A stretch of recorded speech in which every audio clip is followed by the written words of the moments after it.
Geoffroy Didier, vous êtes secrétaire général délégué des Républicains. Merci d'être avec nous sur ce plateau ce matin.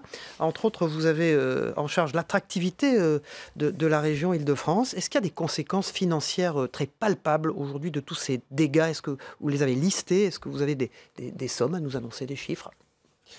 Les chiffres, c'est un peu trop tôt pour le dire. En revanche, c'est toute l'image de la France qui se trouve écornée. Nous faisons la une de tous les médias et de tous les grands quotidiens du monde occidental. Et ça, c'est une mauvaise nouvelle. Surtout dans la mesure où, souvenez-vous, Emmanuel Macron était le président qui, et d'ailleurs j'étais le premier à l'admettre, redorait l'image de la France dans le monde après le quinquennat de François Hollande. Et tout ce qu'il avait réussi à faire à travers sa jeunesse, à travers sa volonté de faire de la politique autrement, eh bien, est désormais à plat. C'est une mauvaise nouvelle pour la compétitivité de nos entreprises. Et je pense évidemment à tous ces commerçants qui ont vu l'économie d'une vie partir en fumée en quelques instants. Et c'est une mauvaise nouvelle pour la France et pour la grandeur de la France dans le monde. C'est la raison pour laquelle, effectivement, Emmanuel Macron doit y répondre au plus vite. Mais vous il y a une allez urgence faire des sociale, choses mais il y a aussi une urgence d'image. Vous allez faire des choses en concernant l'attractivité de la région Île-de-France? Écoutez, nous, ce que l'on attend surtout, c'est une réponse politique de la part du président de la République. Seulement ensuite, nous pourrons agir. Mais tant que l'Emmanuel Macron n'aura pas répondu à cette colère par une réponse politique et tant qu'il n'aura pas fait face à cette urgence sociale, nous ne pourrons malheureusement pas agir nous-mêmes au sein de la collectivité. Justement, le président de la République s'exprime ce soir à 20h. Qu'attendez-vous du président de la République? D'abord, j'attends qu'il montre qu'il est décidé à quitter Jupiter pour rejoindre la planète Terre. C'est pas déjà fait, il a déjà fait des... Non, c'est un point fondamental. Parce qu'en fait, il a opposé aux Français, à tous ceux qui galèrent, à tous ceux qui ont du mal à joindre les deux bouts, un mépris, une arrogance, une distance, des silences auxquels il doit mettre fin immédiatement. Il faut qu'il montre aux Français ce soir à la télévision et que tout cela ne soit pas fin, que non seulement il les écoute, mais qu'il les considère, qu'il les respecte. Et puis ensuite, il y a les actes.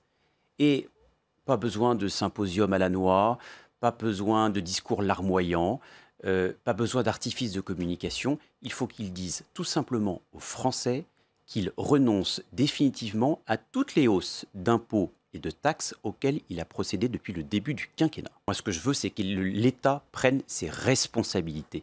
Nous sommes aujourd'hui le pays qui détient le record des pays de l'OCDE absolu des prélèvements obligatoires. Emmanuel Macron avait promis aux Français, il s'était engagé devant eux à baisser de 20 milliards les impôts et les taxes, dont 10 milliards pour les ménages. Résultat, 18 mois après seulement, il les a non pas baissés, mais augmentés de près de 5 milliards d'euros. Il y a, et il faut bien que vous le compreniez, un phénomène de saturation de l'impôt. Donc ce que nous attendons au sein des Républicains, de la part d'Emmanuel Macron, c'est qu'il décide clairement de mettre un terme, de renoncer et d'annuler les augmentations d'impôts et de taxes rétroactivement. On ne peut pas faire autrement. Les Français qui sont effectivement en train d'exprimer leur colère sont à bout. C'est pas qu'ils ne veulent pas payer, c'est qu'ils ne peuvent plus payer. Et c'est pour ça que j'ai commencé par vous dire qu'Emmanuel Macron devait le comprendre en respectant et en considérant ces préoccupations des Français. Alors un mot quand même sur le plan policier. On a eu des forces mobiles qui étaient très nombreuses, qui étaient très mobiles. Il n'y a pas eu d'atteinte sur des lieux emblématiques. On n'a pas eu de mort. Est-ce que vous dites que ce week-end, est-ce que vous adressez un bon point à Christophe Castaner, le ministre de l'Intérieur? J'adresse un bon point aux forces de sécurité, aux près de 80 000 policiers et gendarmes qui ont sacrifié leur moment de liberté et qui d'ailleurs ont pris parfois des risques pour leur propre vie. Mais attention quand même, disons la vérité aux Français, il y en a eu des violences, il y a eu des commerçants qui ont vu leur commerce détruit, il y en a eu des voitures brûlées. Le premier adjoint à la mairie de Paris dit qu'il y a eu plus de dégâts matériels, vous parliez Cyril Viguier d'attractivité, que la semaine précédente. Il y a eu plus des villes, aussi. Bien sûr, et tant mieux, il y a des villes de province qui ont été touchées avec des violences extrêmes et qui n'avaient pas été touchées le samedi précédent. Donc, pas de satisfecit de la part du gouvernement, s'il vous plaît. Pas d'autosatisfaction au regard de ce qui s'est malheureusement déroulé samedi. En revanche, oui, les forces de sécurité ont fait preuve d'un sang-froid, mais pas seulement d'un sang-froid, d'un véritable sens de l'État. Et j'appelle, moi, à ce qu'il y ait un sursaut républicain où la République impose sa loi, son ordre mais aussi sa force. Geoffroy Didier, nous sommes le 10 décembre. Il y a tout juste un an, Laurent Wauquiez devenait le président des Républicains. Un an plus tard, pourquoi ça ne prend pas ? Et c'est vous qui le dites. Là, nous sommes dans une crise des classes moyennes. Les classes moyennes sont le cœur de l'action de Laurent Wauquiez. Exactement. Or, les gilets jaunes ne lui rendent pas.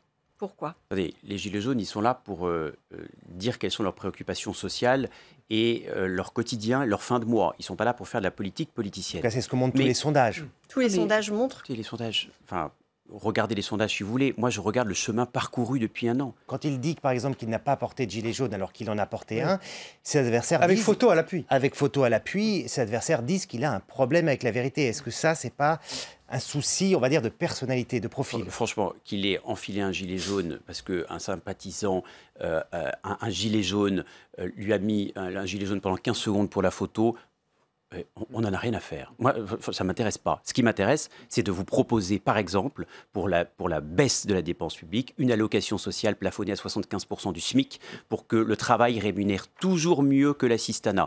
Par exemple, une participation forfaitaire pour ceux qui bénéficient de la SMU. La fin de l'aide médicale d'État au profit d'une assistance médicale d'urgence.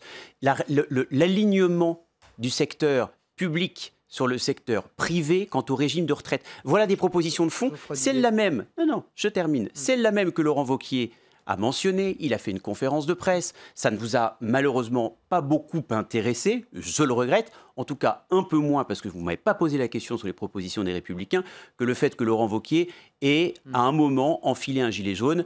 Moi, ça m'intéresse point. Vous parliez des propositions de Laurent Wauquiez. Il a notamment proposé un référendum sur les propositions écologiques d'Emmanuel Macron. Tout à fait. Valérie Pécresse dit qu'il a eu tort. Vous êtes proche des deux. Vous êtes dans quel camp ?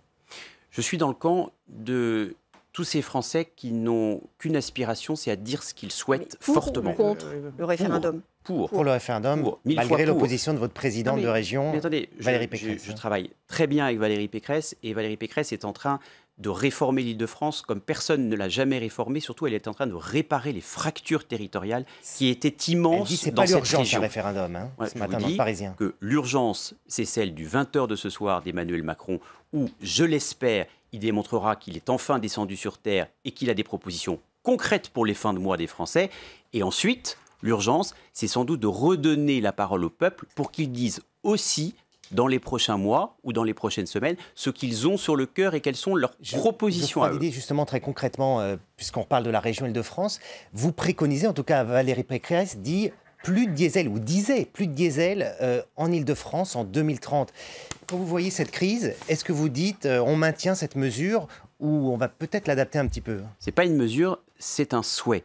Et il ne vous a pas échappé que depuis, il y a des urgences sociales qui nous sont tous montées à la figure. Il faut revenir sur cette idée. Et le rôle des responsables politiques, c'est aussi de prendre la mesure des faits, c'est de répondre aux urgences. Et quand il y a un événement aussi majeur et sans doute structurant que celui de la mobilisation des Gilets jaunes, il faut aussi savoir en prendre acte. Geoffroy Didier, depuis le début de cet entretien, vous n'avez pas parlé du Premier ministre. Il est devenu un problème. C'est un de vos anciens amis. Il était chez les Républicains, Édouard Philippe. Il peut rester ? Oui, je crois. Je crois que le problème n'est pas Édouard Philippe.